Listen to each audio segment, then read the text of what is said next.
Opo. 300 po ang isang bundle nito. Oo, yan. Meron yan. Kasama kasi ako doon sa... Pero meron po mamahalin nito, yung kulay puti na merong nylon sa loob. Pero hindi advisable na iano natin yun. Meron po ako nun eh. Pwede yun sa ano po yun, sa mga pang-giveaways. Pero itutubog din naman sa wax. Pero kagaya yung ginamit sa simbahan ma'am na ano, yung ganyan tray, pwede din yun sa ganyan. Alin po? Yung mga kandila na ginagamit sa simbahan ba, yung trade na yon pwede din sa ganyan na scented candle. Pwede. Pwede din. Pwede. Kasi nakasama kasi ako nun ma'am doon ba, yung kumari ko, naggagawa kasi ng kandila din. Kasama ako pag namili siya ng mga ano gamit. Hindi ko maano yun.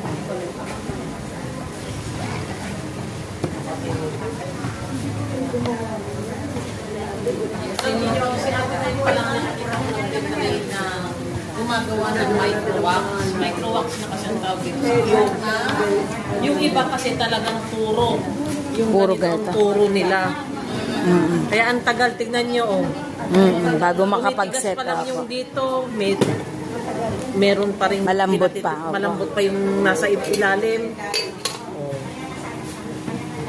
Sabi ko naman yung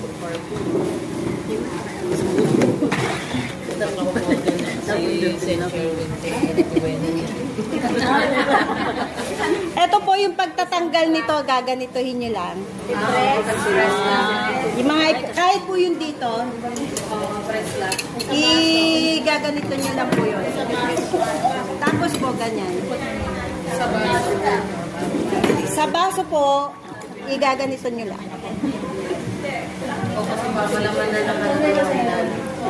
I-gaganito lang nyo po. Ito ganito. Wow! Wow! Sabi ko sa inyo, ano kayo ang tawag dito, volunteer para bibigay ko sa inyo. Yes, sa akin na pala yun! Tingnan nyo kung ano dyan.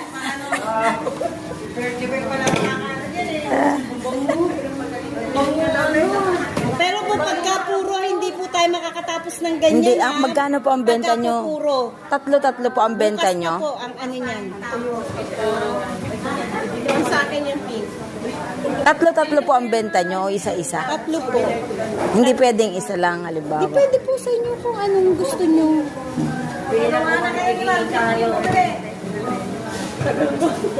Hindi,